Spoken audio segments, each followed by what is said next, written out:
everyone. Thank you so much for joining us. My name again is Jessica, and I'm a reporter with Axios based right here in Phoenix. And I am thrilled to have so many smart people in my hometown this week for this forum. So thank you for being here. I'm especially excited about the three people we have on stage with us today. So we are going to be talking about AI and this new era of work. And we have two technologists who are working directly with the models and helping companies to understand what the future of work is going to look like with this new technology. And we have a lobbyist who is helping us navigate the new frontier of rules and laws as we unpack this new technology. So I wanted to start out because I think we often think about AI as this very brand new thing, but it's not that new, right? It's something that a lot of smart people have been deploying and refining and implementing in various ways. And so I would love if our technologists could kick us off by giving us a few real-world examples of companies already using this technology to increase productivity, change their operations. Take us away. Yeah, happy to. Hi, everyone. I'm Kellie. Super glad to be here with folks in the room and online. So a couple of things. Let's get real. I work for ServiceNow. So we are a technology company, an enterprise software company, and we have the opportunity to put our software to work every single day because we run our company on ServiceNow. We call it Customer Zero. And when we talk about real-life examples, we've put AI to work internally. We've seen $350 million of productivity annualized, which is huge. When we start talking about specific use cases, one of my favorites, and we were talking about it backstage earlier, is we took a process, we looked at and we examined and we understood. We had a process that about 10 people supported, but it impacted about 10,000 people in our company. And it was sales comp. It was understanding the sellers wanted to know where their compensation was throughout the quarter and how they were doing with their targets and their trends and all of those things. So we took a process. They used to have to open a ticket, have somebody look at it, wait for a response. So that took about 4 days on average. We took that from 4 days to 8 seconds. Yes, thank you for the audible sounds in the audience. Yes, 8 seconds. And that empowered, we A, freed up all those people who were working on it, and then B, all of those sellers could immediately get their results and get their information. I mean, I feel like that's a very impactful and a very useful use case. And I'd love to share one more. Please, absolutely. For customer support, I'm sure so many people out here and online, customer support's challenging in every industry. One of the things that we've been able to do with AI on specific use cases, in particular with performance use cases, we've been able to reduce the amount of time it helps to serve and satisfy and answer the customer needs by half. And the way we've done that, because the use case I'm talking about is performance use cases, right? So your technology, something's running slow. Something's not working as you think it should be desired. Well, that could be your cloud. That could be your hardware. That could be your transactions, your API. I could go on and on and on. So we put AI to work to gather all of the data for our customers so that we can make sure that we're able to answer their questions in half the time and be able to resolve it and get to resolution. So that helped customer satisfaction and it helped with our employee satisfaction as well. Also, please. Yeah, so those are great use cases. And I think when we think about AI, it has been around for a while. But if we think about over the last 12, 18 months, people have been trialing a lot of things. And now the debate is really out there, is anyone actually getting an ROI? We are putting billions of dollars to work in building up the digital infrastructure. And which companies out there are really seeing the ROI benefits of all that investment that needs to be made in advance of getting these investments? And we really see, so I work at Bain, we are putting AI to work in our own business as well as working with a lot of companies as they implement Gen AI across their businesses. And I would say a couple of areas where we see people getting really tangible ROI benefits. Software development, of course, that's one of the first ones out of the gate. Customer support and customer service, which you're talking about, really big impacts for companies who do it well, like ServiceNow, to change the process as well as the technology. Anything around content creation, marketing blogs, technical documentation, really big. We worked with one client that looked at one of their marketing blogs, took out 90% of the time in terms of speed to get a blog. And the technology was part of it, but rethinking about the business process was a big part of it too. Because if you think of like, what was the source of the truth for that blog? They had to go to multiple departments across the organization, multiple people were involved, just that looking at that business flow alongside the technology allowed it to go from, weeks to less than a day to get these blogs out. So content creation, and then also sales. So those are probably the 4 areas where we're seeing people get the ROI the soonest. And then as this technology evolves, the use cases are evolving as well. This is happening so fast. You mentioned, yes, AI has been around for a while, but in the last 12 months, we're seeing the kind of ROI you guys are talking about. I'm wondering, can you put into perspective just how quickly the models are changing? And should we be thinking about this as a days and weeks thing or a months and years? And Kristin, I'm hoping you can also talk about how quickly the rules and the laws are changing on this, and then maybe we can wrap it all up together. Yeah, I'll start. Days and weeks, I would say hours and days. Yes, it's absolutely changing rapidly. And part of what we're doing is we have to, yes, we're testing and learning, 100%. However, the other thing that we're also looking at is that continuation of reviewing the models every single day, right? My team is responsible and accountable because we have to make sure the models are trained. Yes, they self-heal. Yes, they self-learn. However, we have to make sure that we keep the human in the loop.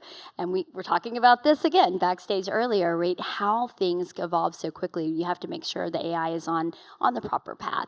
And the rate of change, and I know we're here to talk about digital employees, is unprecedented, and just the change in the organization. And I think we have to double down on enablement and education, right? We have this opportunity to democratize so many things with AI, and we are committed to ensuring that people in our company and our customers have access to information. In 2 ways we're doing that. One, internally, we make sure all of our awesome employees get training on all of our amazing AI technology, including our Microsoft technology, because we are a huge Microsoft partner, and we do so much great work with Microsoft and ServiceNow. And also, we have ServiceNow University. You all can log in the room and online. And we are here to educate and help people understand it. I want to move it from a black box to a glass box and create transparency so that employees can understand it. So therefore, we can all go fast together and we can help bring people along. Absolutely. Yeah. Yeah, so I would agree. I think you actually need to think about it in terms of hours and days as well as years, right? It's probably not 5, 10 years, but what are we going to do this quarter, next quarter, and how are we setting ourselves up to be able to incorporate what's new in a year that we haven't seen yet, right? So if we think about when we talked about AI 12, 18 months ago, it was about ChatGPT just came on the scene. Now it's all about agentic, right? What can you do is you'll have people on your workforce and you'll have agents on your workforce, and how are they going to work together? In 12, 18 months, we'll be talking about humanoid robotics, and how far is that before the scene? So it is going to be ever changing, and the speed of innovation is quite fast and exciting. How an organization thinks about implementing that into their own organization, I think, is a big part of how do we get value out of this kind of in real everyday life. How do you have those training programs in your organization? How do you establish both the kind of tops down, look at me, I'm using this as well in your organization, as well as the broad-based looking at innovation from everyone? Do you allow them to try new tools? Do they have access to training? Because it is going to be different a year from now than it is today. But a lot of the simplifying processes, taking out complexity, thinking about what can you automate so your team spends more time on the harder part of the problems, that I think will be a straight line. That's not going to change. The tools will get smarter and will change a lot along the way. Absolutely. And so we have businesses trying to keep up with the models, government trying to keep up with what the businesses are doing. Can you give us some insight into how states and the federal government and the local governments are trying to grasp and wrap their hands around this technology and how it impacts businesses? Absolutely. Kristin from Microsoft. Thank you, everyone, for being here. At Microsoft, we have a product called Copilot.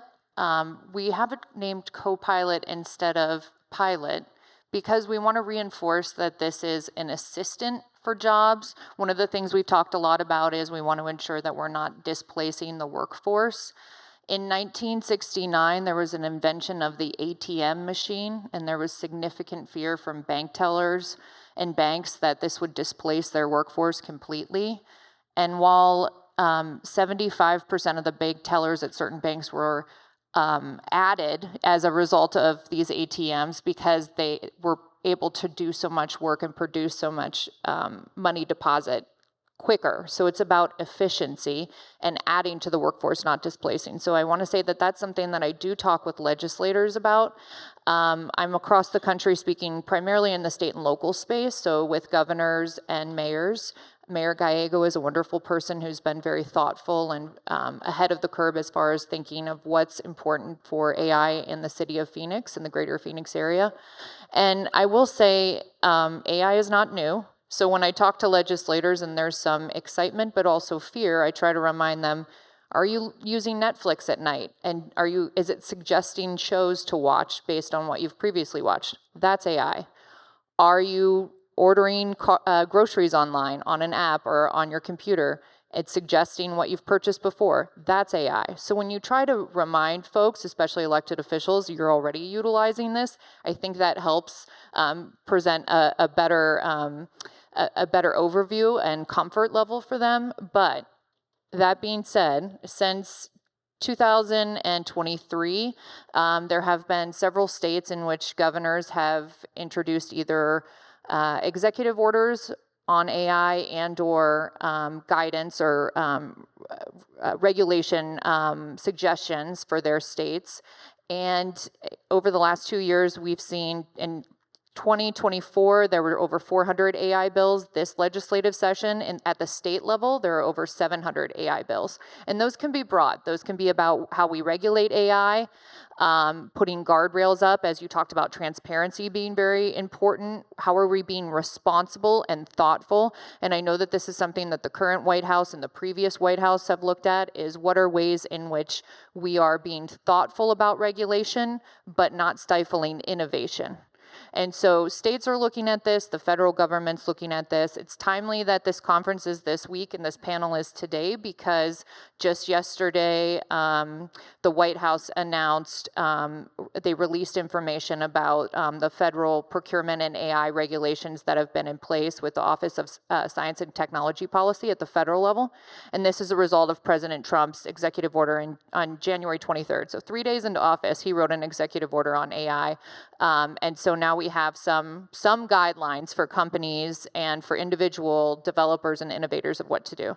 So the overall answer is there's so much activity happening at the state, local, federal, and international level related to AI. And again, some of it is proactive in trying to put in regulation, and then other is addressing things such as deepfakes or civil rights and liberties, ensuring that that's protected. Privacy is a huge part of this. We view that at Microsoft as synonymous terms, as if you're going to have AI, you have to protect people's private data. So there's a lot in this space. I could talk about it for hours. Thank you. I'm sure. And I'm curious, obviously the government has a role to play in all of this, but what should businesses, or what are businesses doing proactively to try to make sure that the way that they're deploying their AI technology is ethical and respectful of being a co-pilot, as you would say?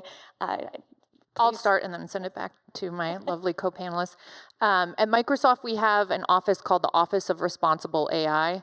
We believe that while the state, federal, and local government is being regulated, written, deployed, that we have to be responsible as a company. And so with this Office of Responsible AI, we've taken it upon ourselves to make sure that we are not only producing AI in a responsible manner, taking people's civil liberties and data into account, but that we are also a forum where we can be responsive to our customers and consumers to hear back from them of what's working and what is not working in the AI space. So we use the term guardrails a lot, but we are very pro-regulation, not only of ourselves, but we welcome the government to do that as well.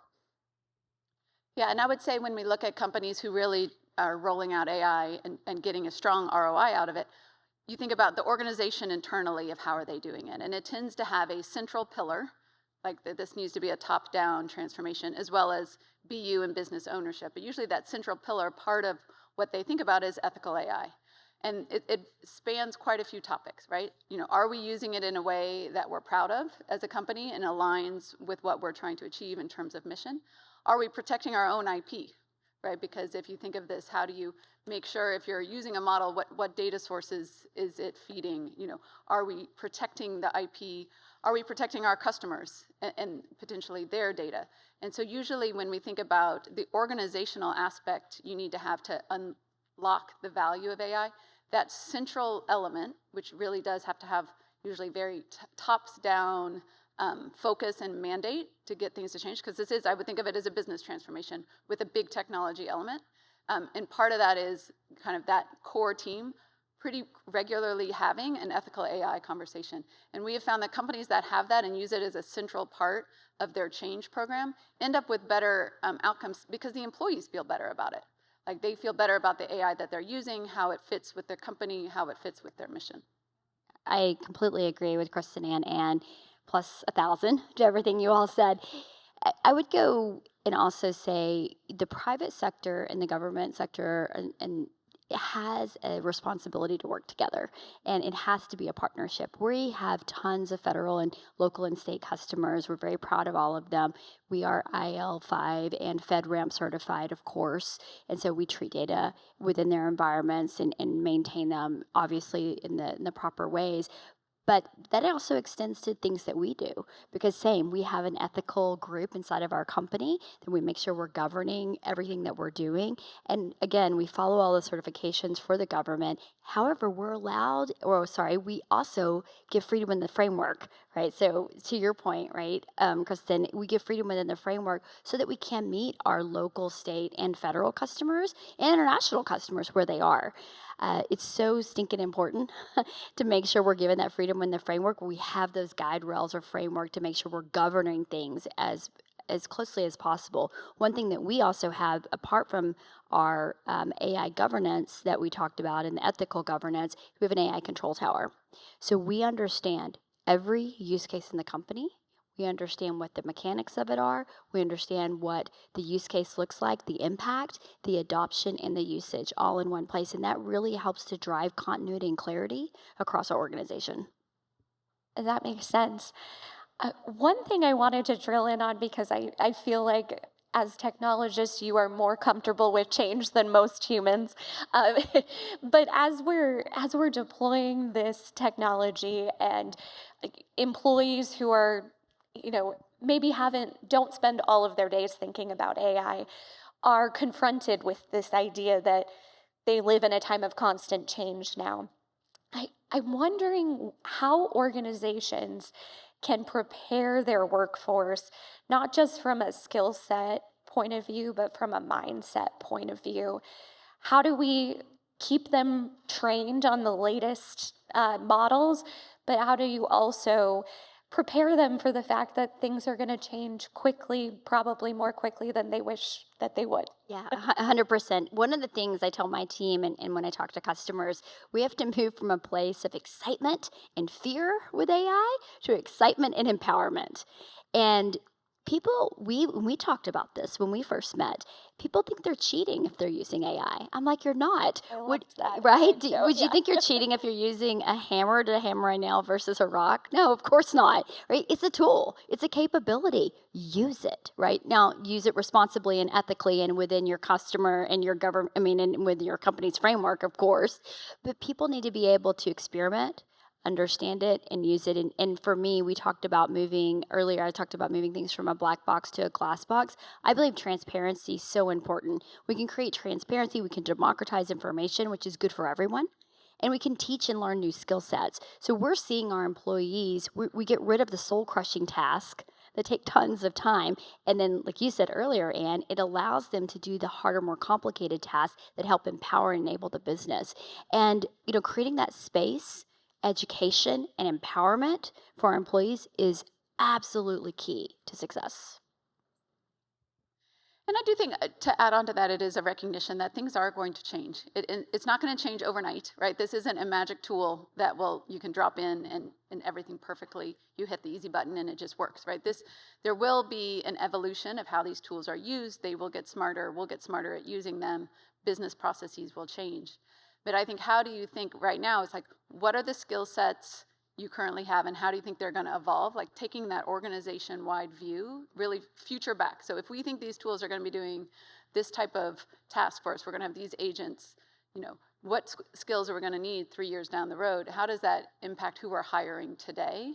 So it's not only the reskilling and the training elements, which are very important, like how do you encourage innovation, encourage trial, because these tools, you do just have to play around with them sometimes to figure out what they can do, as well as having the formal training, but also really thinking about your workforce planning a little bit differently than you have in the past, of like, you might need more change management skill sets, or you might need more creative skill sets, or depending on the organization you're in, those skills might change, and how do you kind of start to plan for that now, realizing that you won't get it 100% right, and then you're gonna need to kind of adjust as you go, but having that view, kind of thinking that this is where we're headed, how is that going to impact me now? Maybe I change my hiring plans this year, maybe I don't, maybe I wait a year. But having that plan and thinking about it in advance, I think also helps tool the organization with the skill sets it needs for the future. As a non-technologist, I will still offer a comment to that. At Microsoft, for those of you that don't know, we own a company called LinkedIn. I'm sure most of you in here are on it, and if you're not, this is a great way for you to sign up and connect at this conference. That was not a pitch. It's a great way to connect. But through like ServiceNow, as you mentioned, we at LinkedIn and Microsoft have thousands of free courses that log on and take, and especially in the AI space. And when we talk about skilling, it's not just, there's the upskilling of those of us that have not worked or done trials, as you said, with AI, but there's also the reskilling. What about our workforce that's maybe been in the workforce for over 20, 30 years and are maybe not as comfortable with these tools? So doing trial runs, doing some of these free courses or courses that are put on and promoted by your employers, I think will help gain trust and help, as you said, making the employees feel empowered to utilize these tools. And it's just, it's something that I am doing every single day.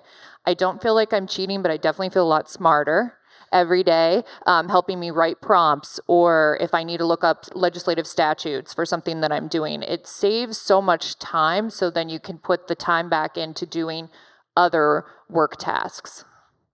Yeah, that's how I have grown to think about it too, because I will be honest, the first time I used it, I was like, am I cheating? But it just gives me more time to do the critical thinking parts of my job.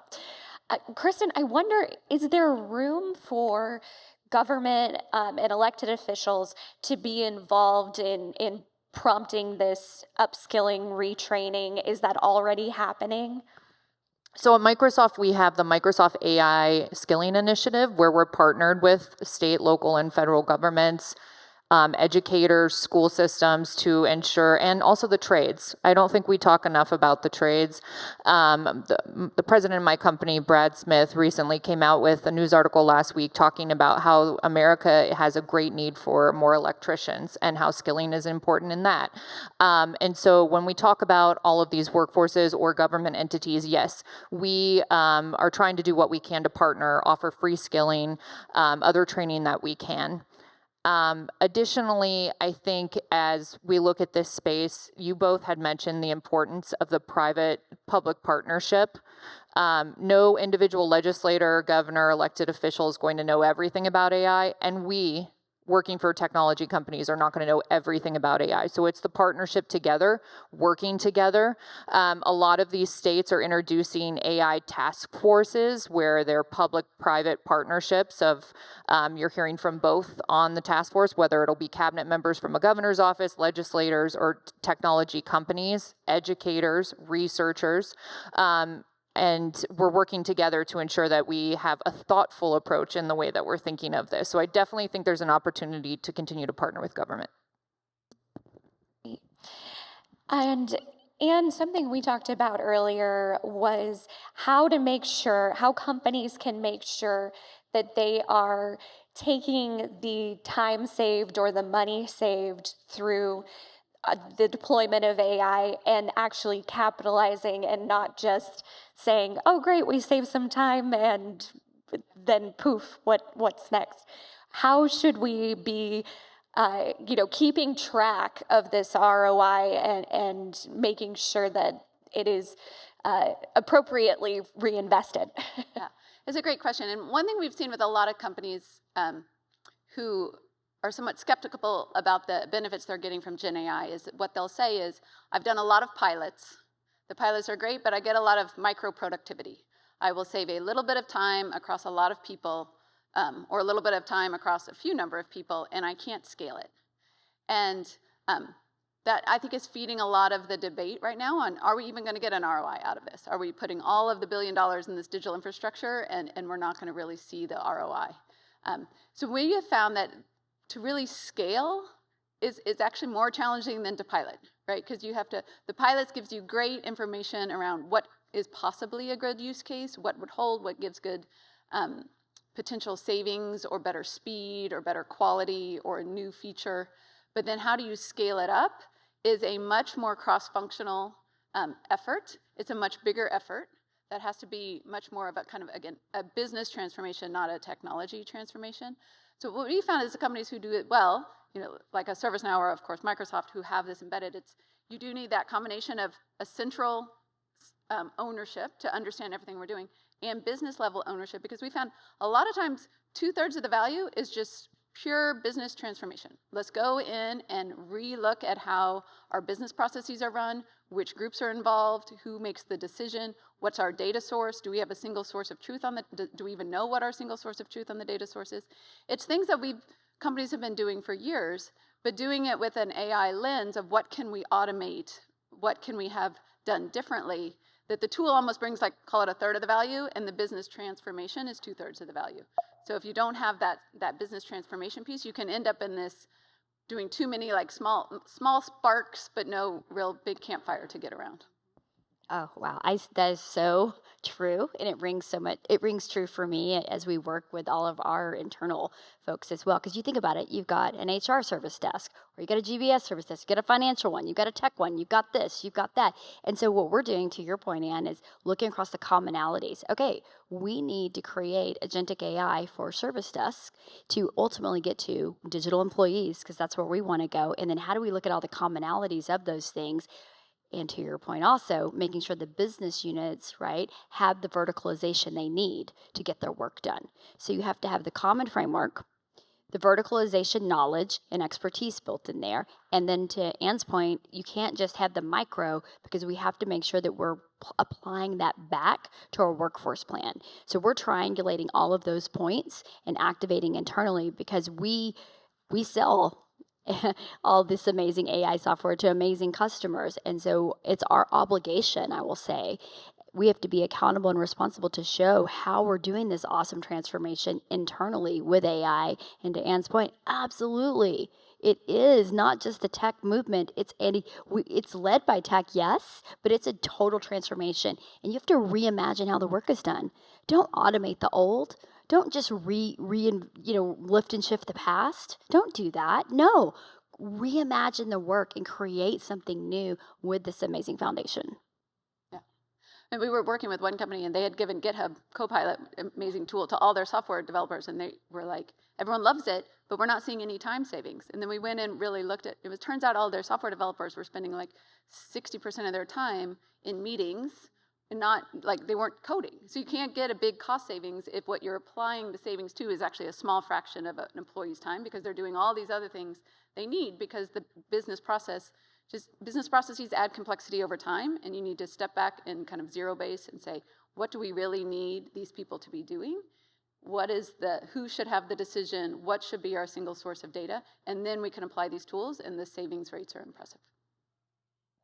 That's fascinating. It seems like we need a mindset shift, not only at the employee level, but also higher up, to make sure that people understand it's not just this technology we drop in, it's a complete transformation. Well, and I think as technology leaders, we have to partner with all leaders of the company to bring everyone along. And it's definitely, technology isn't just taking orders, business isn't just telling, it is about reimagining and understanding the use cases that drive the most value. And to your point, and how we infuse them and transform the business. I'll give another example. We use Microsoft all day long in our company, and Teams is huge. And so how do we integrate our technology into that? And we have a great partnership with Microsoft to do that, because you have to meet people where they are, right? You can't create and say, okay, go use this AI over here. No, you have to do it within the context of work, within the flow of work of what they're trying to accomplish, because it is truly a mindset shift, right? Speaking of mindset shift, you all have mentioned it in different ways, that there is fear associated with this technology. And you all make me feel much more excited than fearful, so thank you. But with any major fast-changing technology, there can be unintended consequences, there can be collateral damage. Is there anything that keeps you up at night or that makes you nervous about how we are deploying this technology? So I try to sleep well at night. That is always my goal. My Oura Ring tells me I need to sleep more. So as a CIO, that's my responsibility, right? My responsibility is understand where our company is, what our risk profile looks like, and how we're activating, not only through technology, but through our business, through our partners, and through our talent, to be able to absorb, respond, and understand, because we have an obligation not only to our employees, but to our customers to do that. So absolutely, it's the risk. Yes, our job is to mitigate those risks and set up frameworks to do that. And part of that is the governance you heard us talk about. You heard us talk about AI Control Tower. And you heard us talk about the freedom within the framework, right? And so, we put all those things together, and then we reserve the right to get smarter every single day. We learn something new. We were talking backstage. We all learn something new every single day. So how can we make sure that we create, yes, we need to be paranoid and understand and always be alert and look at things daily and hourly at times. However, how do we create an operational structure that doesn't feel manic, right? How do we create an operational structure that is a flywheel to make this AI operate within our company, just as, RPA operated 7 years ago, 8 years ago, 10 years ago? Absolutely. I was like, yes to all of your points. And I did not pay these ladies in cookies ahead of time for all the nice comments about our company. So thank you. No, I think that's right. I mean, putting back on my kind of legislative hat, I think it's this balance between, we are talking to elected officials who have an excitement and fear. And how can we in the private sector help educate folks on what responsible AI can look like, and have that balance where innovation is still thriving and we have the ability to continue to sandbox and do these pilots. As I mentioned earlier, that there have been a lot of legislative bills that have been passed. There were 3 in particular that were passed last year, and then 1 this year, in which they addressed comprehensive AI, and they wanted to put guardrails, and they wanted to squash some of the fears that folks may have in the states. Unfortunately, all of the governors in those states vetoed those bills, saying that it would stifle innovation. Not a no, but let's go back and do it in a more thoughtful manner. And I think that we're going to see some of that coming up, of what is the right approach? How can we be thoughtful? How can we not stifle business? How can we be protective of people's privacy? How can we be fair? How can we be transparent? All of these factors are super important. So I do think it's this ongoing balance. And unfortunately, my fear that keeps me up at night is that sometimes legislation is passed too quickly, without the input or the thoughtfulness that we need to protect consumers. I think that's a great one. And I think one dynamic we can add to that, right, is this isn't just the United States that's developing this. We are in the lead, I think, in certain elements of it, but this is sovereign AI, I think, is going to be a topic we all think about a lot more going forward. Like, if we think of maybe the last decade, we've been worried about our electronic supply chain. Like, do we have semiconductor manufacturing outside of Taiwan? if you think of the next area of potential, global concern, I think it will be around AI, because no one wants to be dependent on any one country for a large language model. I think we've already proven that they're too important. We've also proven there's open source models. So this translates across borders much faster than a lot of other, like a hardware type technology. So as much as we need to worry about legislation here too, I worry that the innovation is going to be globally driven and is not a place that any one country really wants to get behind. This is so much new stuff is coming out. I do think what keeps me up at night would be, you can take this to kind of dark places, right? Where it's watch the sci-fi movies. Yeah, exactly. Yeah. People see the movies and then The Terminator. but I think a lot of it is, how do we make sure that the human element is still there? Checking, making sure, because what is the model telling you? We still need the humans in the process, right? And I think we still have that. That's where the conversations at the company level, at the state level, at the global level will need to continue, is how do we keep the humans in the loop as we continue to innovate? And it's going to go from, these agents, we talk about agentic AI right now, I think it's in its infancy, right? That is going to become a much bigger point, and pretty soon in your teams, you're going to have people and agents that you work with alongside each other. And so how do you think about that? And then it's going to expand with physical AI and robotics that will have a lot more automation in a humanoid robotic form. And what does that mean? But again, it's not like we haven't had automation, and that's been a evolution over time. And this is just the next level of that evolution. That makes sense. So I think when we usually think about fear, we're thinking of, robots taking over and coming after us.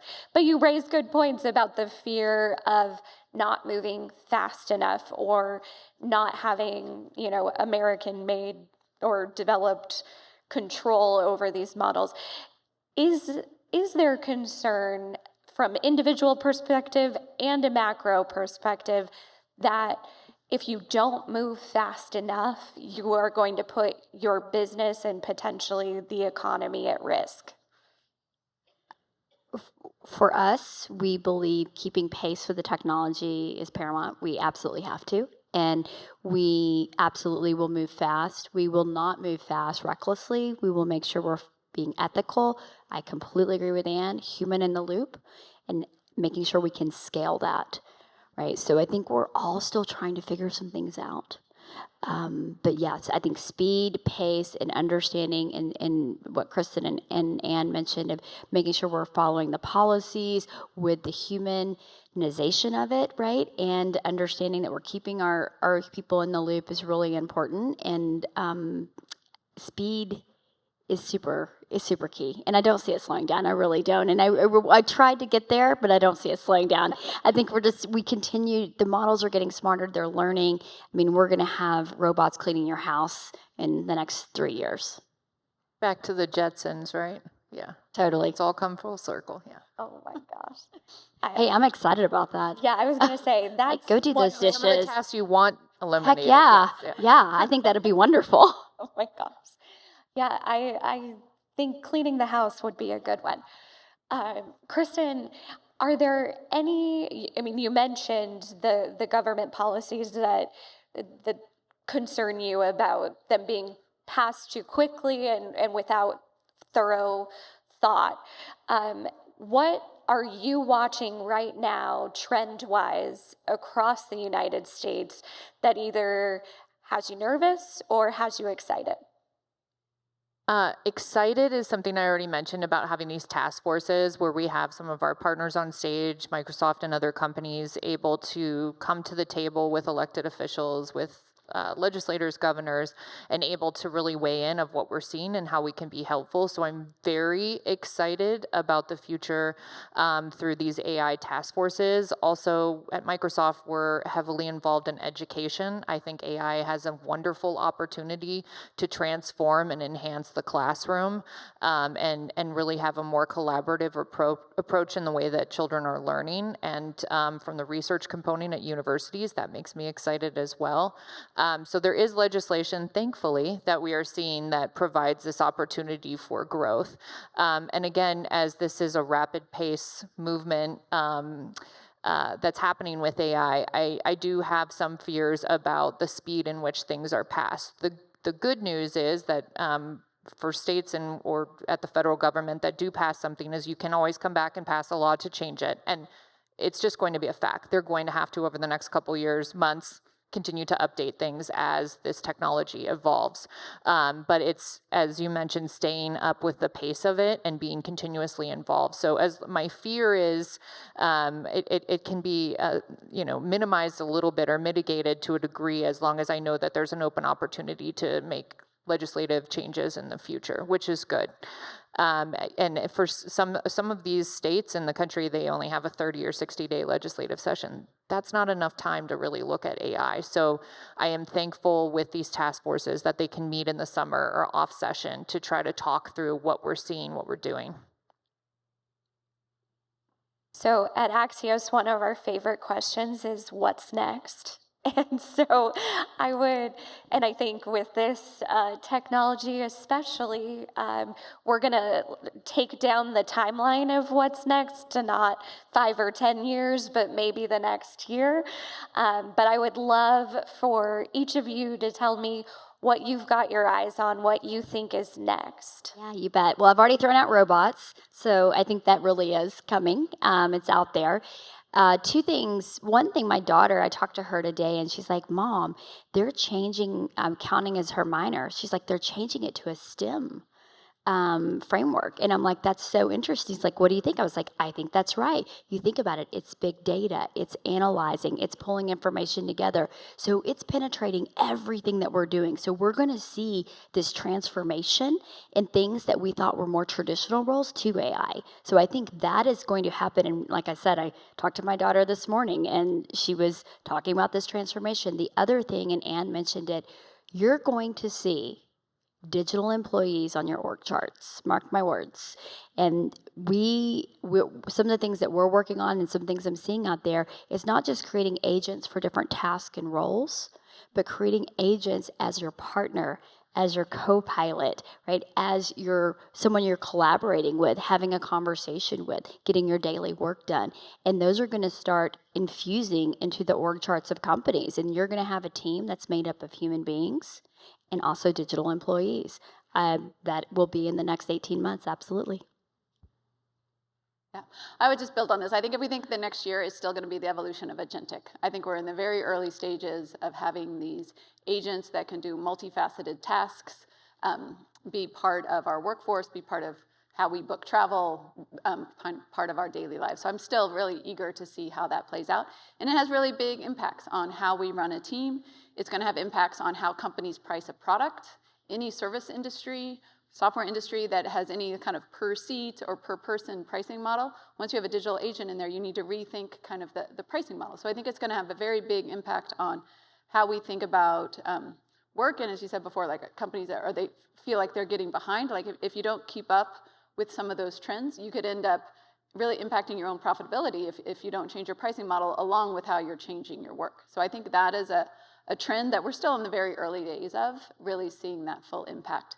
And then I do think after that, physical AI. And the cool thing about physical AI is I think we talked at the very beginning about the use cases. Where are people seeing an ROI today? It's more in customer support, sales and marketing, software development. With physical AI, it moves into a lot of other, like more physical manufacturing, service sectors, restaurants, retail. So it opens up a much bigger part of the use cases. And as part of that too, with any technology, the more we use it, we go down the experience curve, we get better at it. It also gets cheaper. So these models, the inference costs will come down as we use them more and as the models get more efficient, which then just opens up more use cases.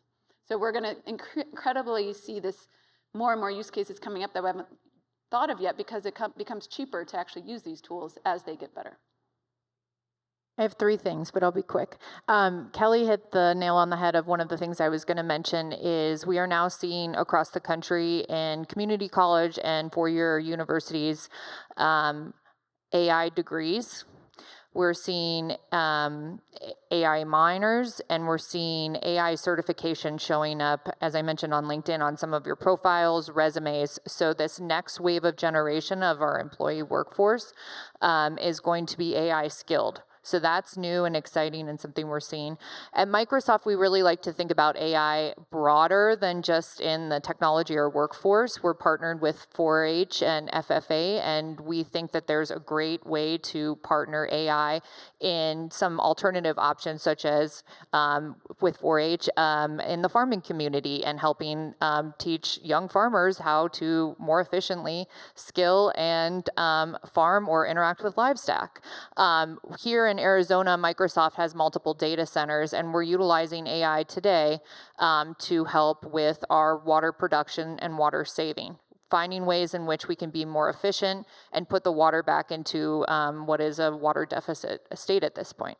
The third thing, and probably the most exciting thing that I'm anticipating from AI, is hearing from customers, like what we don't know. And that's one of the things that has been wonderful, and at this fast moving pace, I think once we hear back from you all what we're doing right, wrong, what we want to see, what they want to see in AI, I think is like the wave of the future. So I'm really excited to hear back from the public of what they anticipate, whether it's robots in cleaning our house, or what I'm starting to use now every day is, you mentioned having too many meetings, is having AI schedule the meetings for me, gathering other colleagues' schedules to save time rather than having to email, Mark, what time are you available to do this?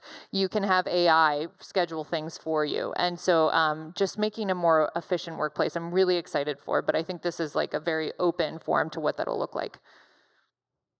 That's awesome. I can't wait to revisit this discussion at next year's forum and hear what is next, because it sounds like everything from farming to restaurants is on the table, and of course our cleaning robots.